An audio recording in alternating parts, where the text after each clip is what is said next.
Welcome back everybody, this is Grace, and today we're going to be covering the Rubicon March Part 1, The Gathering Flame.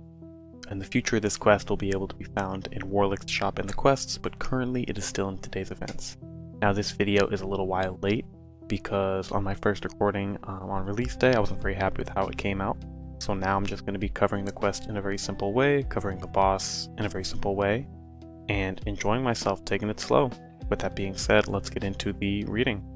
If you are only interested in the lore or only interested in the monster fighting, for which I'm doing a basic ranger setup, feel free to skip using the timestamps listed below.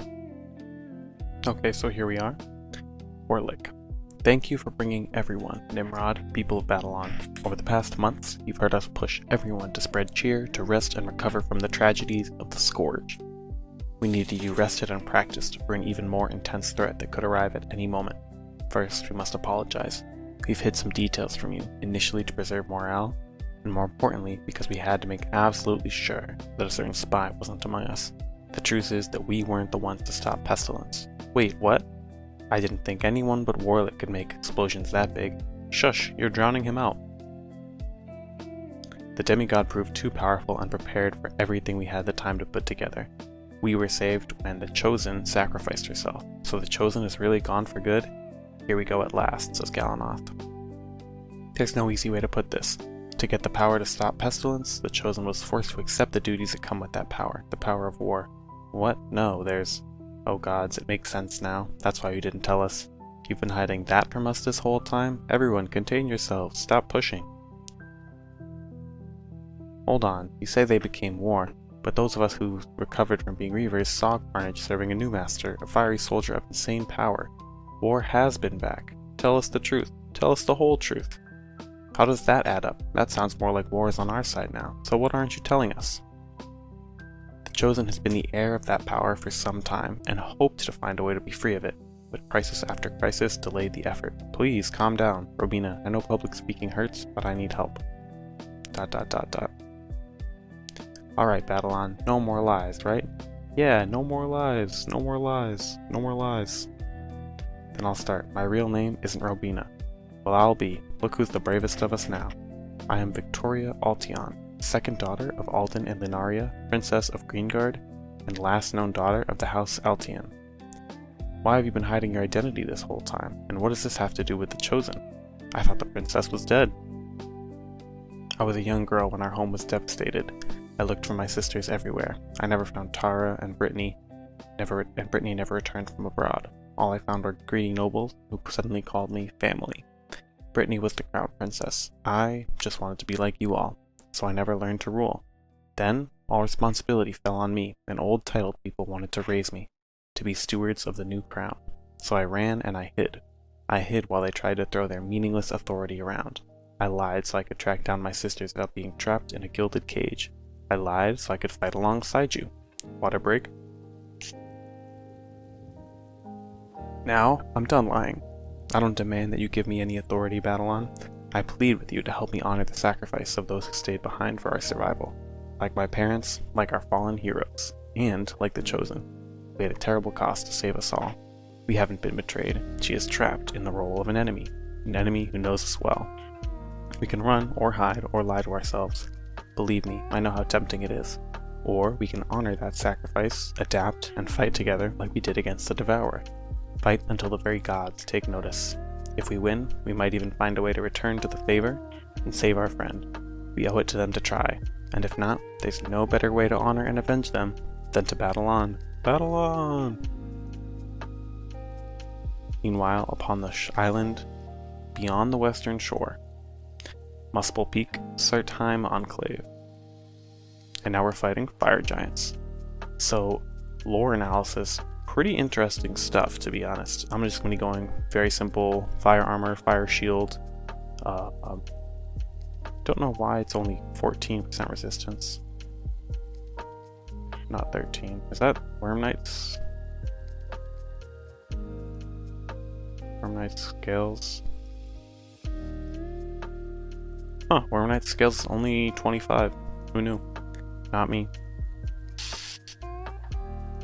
But, so pretty interesting stuff. So, the Chosen being war is public now, public information, and they are telling everyone to try and get them to be ready for, you know, the oncoming war. Also, I'm going to say war pronouns when I'm talking about war the person, and just war when I'm talking about war in general. So, war pronouns out and active, that's who we are right now in this quest, and we'll learn what we've been doing later. But the Battleon heroes, Warlick, Gallinoth, Robina, are prepared for war. And that's why they're gathering the townspeople. They're trying to prepare.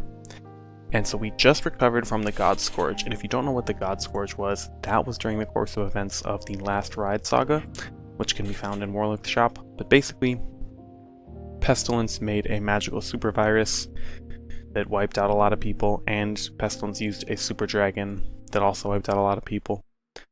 So lots of dead, very costly engagement, very dangerous stuff. So we just recovered from the Scourge, but to beat Pestilence we had to become war pronouns, the Chosen did. So we're coming like just out of that.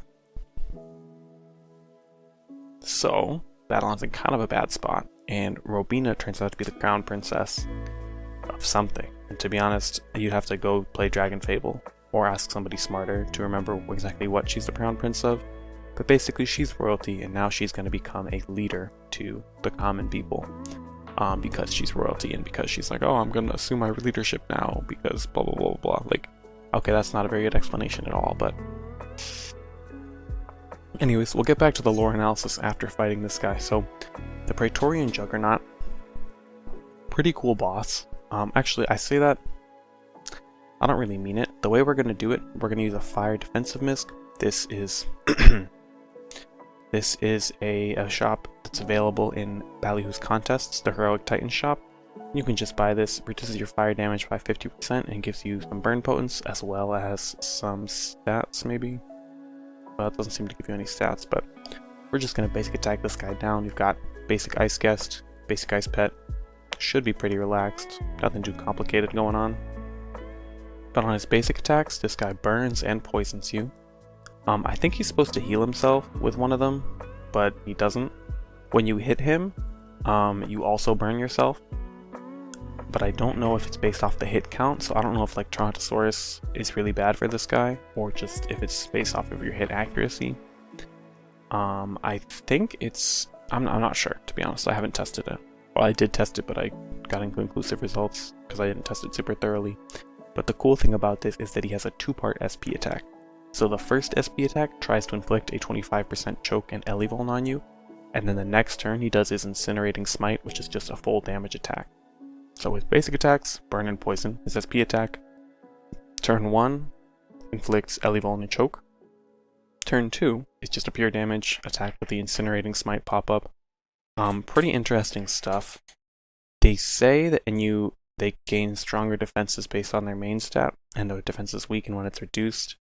I haven't tried reducing the main stat. You need some pretty random stuff, like the cripple pet.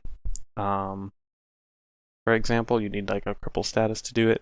But this guy is not complicated. You can just attack him to death as long as you have a fire defensive misc and or healing pet, I guess. There's a million ways to beat this guy.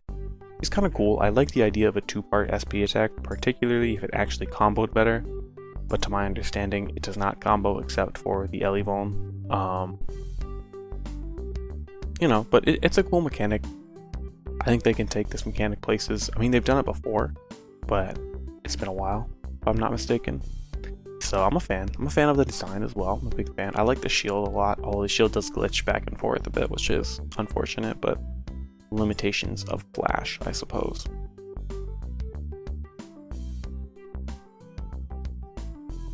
But yeah, I think we're going to take him out on the next turn. So I'm going to just tap Essence Orb here, just so we have it. Don't need to worry about guest upkeep that way.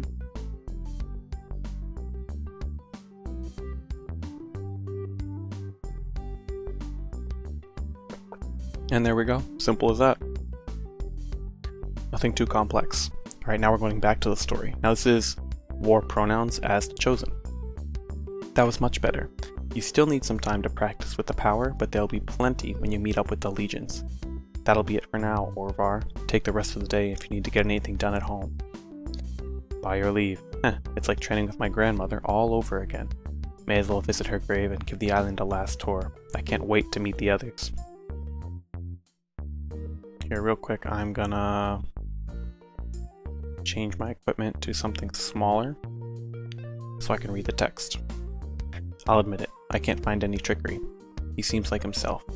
He has that glint in his eye from when he was a big dreamer. That's not something you could fake with an illusion. So, what did you do? The Chosen. I asked to learn about your culture. I explained my goals, and we tried to iron out how I can pursue those goals in a way that helps your people. Eventually, the speaker granted me permission.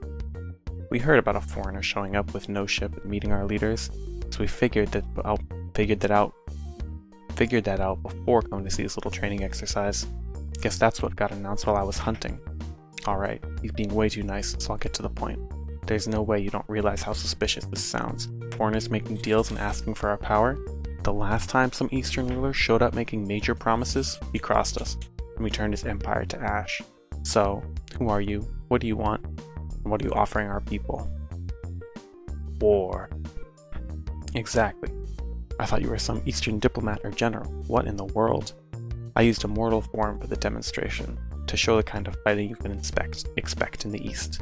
Their conventional forces are structured, but their independent agents are far more unpredictable. They have decades of experience in chaos tactics, mixed unit warfare, and the guile for constant mad gambits. They are veterans in a world of tactics where most would die rookies. That is why I am here. I am raising the legions that will conquer this mayhem. To all who join, I offer the power to endure the dark veil that hangs over the East. It would restore your full ability to bring back resources from the shore. So a quick lore button, we're talking about the dark veil over the East. That is the veil over Falcon Reach and whatnot, like that whole region, the far west. Because we are super far west, so the far west relative to where we are now is the East. That took me a while to get, so I just explained that. But anyways, back to the story. To your people, I offer authority over all Fire Giant heritage sites we find. Giant-led garrisons will have my support to restore them. Your speaker thought this may yet uncover the fate of Searcher in the End War. It's a long shot after this many centuries, but it's no wonder you got her approval. So open about having a ruthless cause, and yet you offer that kind of deal. This is too interesting to pass. I'm in. Days later, along the caves and dunes of the desert wastes. So I think this is going to be the far east. Okay, wind armor, dealing earth damage. So we'll just go on to Dragon Lord. Let's see what have I got for Wildflower Bouquet. Cannon, and let's see. Do I have an Earth Guest? I think I do in Friendship Bracelet.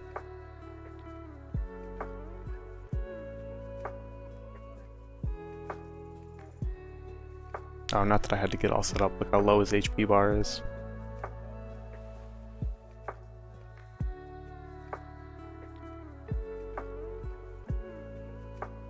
Spectre. You know what? Maybe I should turn on ready inventory before battle, just to be safe.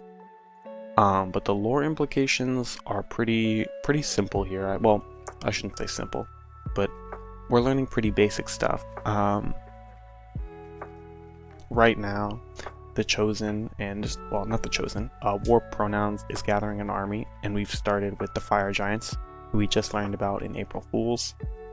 So convenient timing, probably planned by the staff, which is quite wise of them. But definitely interesting to me. I think that I'm curious to see what will happen. And I think I'm trying to think, what am I trying to say? So I think this part wasn't like anything crazy.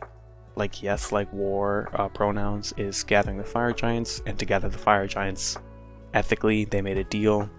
They'll give the Fire Giants more power. They will, as they conquer, give them access to more land and resources, and restore cultural heritage sites, which is like kind of an odd thing to say, but like, because they lost so much land, they need to get it back, I guess. Seems reasonable. Nothing too crazy, nothing out of the box there. But the Fire Giants are sold on the plan. And we'll see that in Quest 2. Spoiler alert, but we'll see that in Quest 2 because I think there are some Fire Giants in the quest. If I'm not mistaken.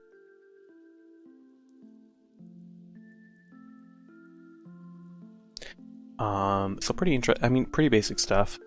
I'm interested to see if we'll have more Fire Giant bosses or more Praetorian Vanguard bosses, because they had that like flavor text talking about how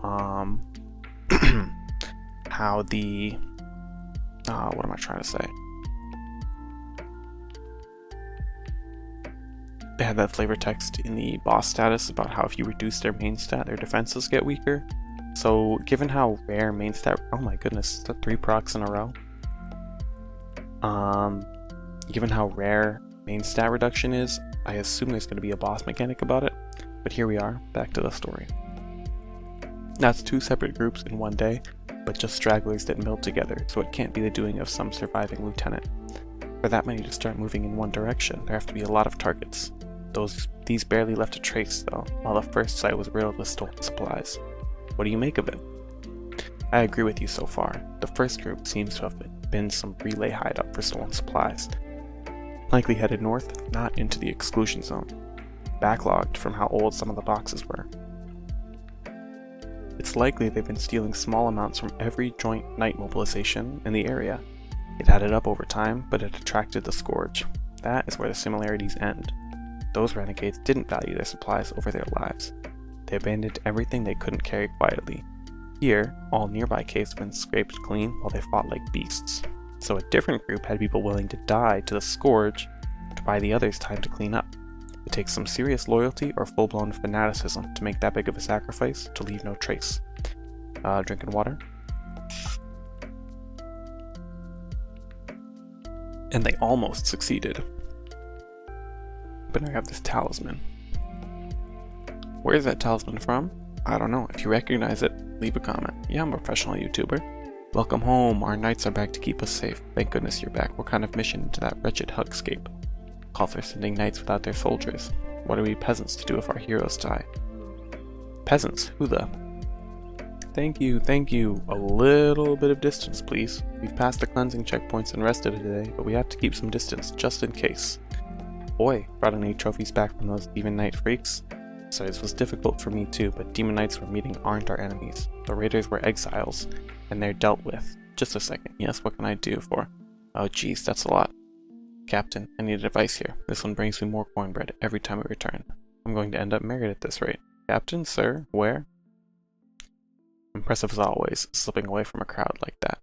We'll have to employ that talent soon. I must have tipped my hand. The renegades are reviving old propaganda. What do you have to report? Sir, we found no further stranded survivors. As planned, working with the Salamander Riders let us carry supplies for a longer search. We expected to have to split up to track the renegades. That wasn't an option in the field. We only found traces near a point of no return. Scourge remnants seemed to have beat us to them. I chose not to order a search while already on low supplies. Unfortunate timing, but wisely done. Came back alive and the deserters don't know we are now onto them. You make me grateful for the privilege of recruiting one of the elite 100, Sir Balance. You took in an old fox like me, whose home and captain fell in his absence. The privilege is mine. I have one more to report, though. A number of western passes have been cut off. Some have collapsed. Monsters crowded others.